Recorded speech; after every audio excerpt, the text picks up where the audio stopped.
Hey everybody, hope you're doing well. Welcome to NVTV.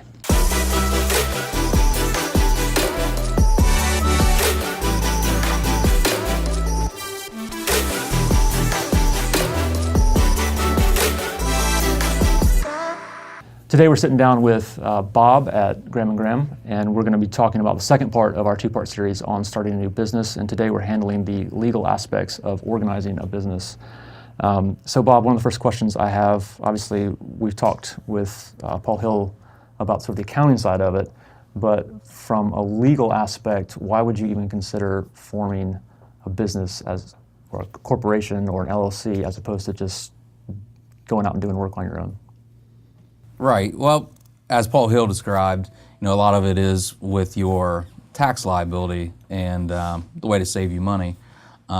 But the other liability aspect that you want to look at is how will any claims against an entity affect you personally? Because you don't want to avail your own personal assets to your corporation or your LLC's business. So you really want to have that divide between an actual entity, being an LLC or a corporation, and you personally. Okay, so if I didn't do the LLC thing and I just went out and one of my businesses is photography, so I just went out and I was a photographer, just as myself, as Sam Osborne. What we're saying here is I am liable. What does that ultimately mean? I have legal liability there personally. Right. Well, let's say that in a bad case scenario, I won't say worse, that you are sued for maybe a breach of contract or some negligent act maybe, then your own personal assets, everything that you've made and all of your equipment and your house maybe even, could be subject to recovery in a lawsuit. If you have that legal entity, you can help protect what you make from a business, and you can help secure your own personal assets as long as you keep the corporation or LLC's assets divided. Okay. So you really have two separate entities. All right. So if I form an LLC and I go out and I'm a photographer as an LLC or as a company, then my clients are doing business with this company, which is separate from me, and so if something goes wrong, me personally, I'm not liable. Right. And there's a lot of different components that come along with that. We would want to counsel somebody on truly how to protect yourself with your corporate identity versus your individual identity. Okay. So there are things that can go on that can muddy that water. Right. They could come back and absolutely. Okay. So you want to truly separate the two. Okay. And it goes from anywhere from banking to how you carry out your business, how you sign your checks, how you sign your contracts. A lot of different things that go into it. Okay. Is there ever a reason not to form an LLC or a corporation from a legal standpoint? Yeah, I think so, and it's a case-by-case basis, but that's where us as practitioners, we sit down with our clients and we spend time with them. We get to know what types of businesses they do, which may avail them to certain corporate structures. So it's really, like I say, it's like a counseling. We want to know what exactly that they're going to be doing. But if it's going to be a small business and not much risk, it may be unnecessary to do an LLC or definitely unnecessary to do a corporation. Okay. Once the determination has been made that we need to go the LLC route and separate those entities, are there legal ramifications or implications for choosing one entity type within the LLC umbrella over the other, as far as like remaining a sole proprietorship or a partnership or S Corp, C Corp, things that Paul was talking about the other day? And there's certain procedures that you need to do through each corporate structure. So it just depends on which corporate structure is best for you and best for your business. So there's a lot of different things that need to be done depending on which entity you choose. Okay. Obviously, when we're talking about the tax side of it, there are deadlines all through the year in terms of filing taxes and payroll and that kind of stuff. Once the LLC's been created, are there things that I would need to come back to you, or a business owner would come back to you on a periodic basis to have you review, or other paperwork that needs to be filed, or pretty much set it up and then you're ready to go? Possibly. You know, what I often find is once somebody starts an LLC, it's a process and a learning curve for them too. Once they start operating through their LLC and through their business, they'll realize that, well, you know, as I'm working with this customer, well, I want a contract or I want some third-party agreement. So they'll come back to us and we can help develop those contracts and agreements to better suit their business. Okay. So there's more than just, hey, I need to file with the state to form an LLC and Yeah, I'm on my merry way. you're certainly not just Right. not done and it's Right. like, oh, now I have my business up and running Right, and I can right. go make $1 million Right. and not worry about my attorneys. And we were talking a little bit before this, it's really important to get that done correctly, all of that correctly. So Yes. share with us what can go wrong if we're not dealing with a professional. Say I just went out and did it on my own, like Sure. A lot of people come in with documents from the internet. So you see LegalZoom or really anything. If you just Google the legal document that you want, you can come up with all kinds of documents. Some of them are written pretty well, but they're usually written well for a specific person or a specific set of circumstances. And that doesn't always apply to the person that's printing it off. So we've seen situations where people have printed off, let's say, an operating agreement, and that's really the nuts and bolts of who owns an LLC, and also how an LLC will be dissolved if they want to terminate the business, or how they sell property. And we've seen shareholders or members, as what it's called in an LLC, have a fallout, try to separate their business, and not realize how much money they're actually separating and what they're giving up to separate their business. Right.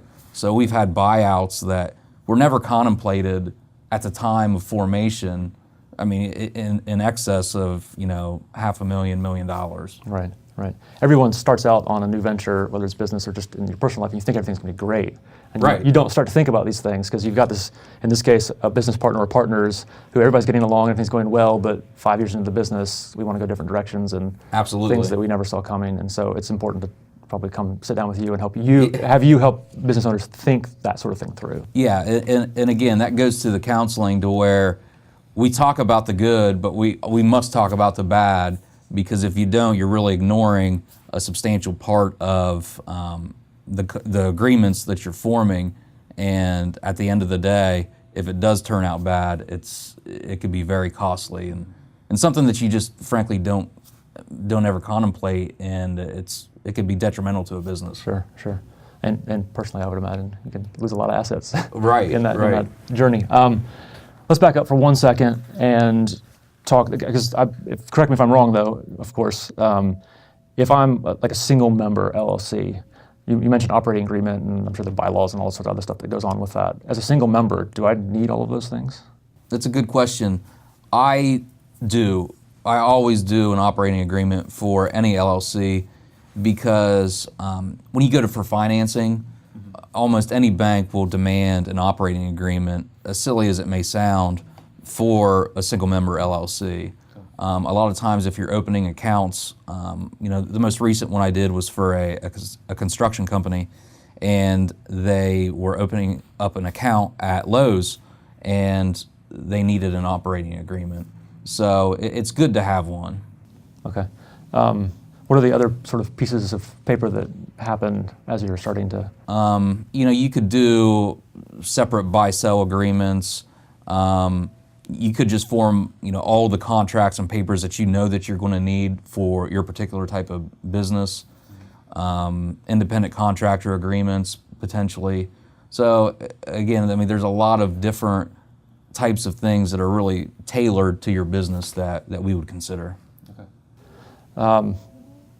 Well, what else is there that I'd not even think to ask that someone who's considering starting a new business, or maybe they started a business and they didn't realize they need to do this, that they need to know that we really haven't touched on?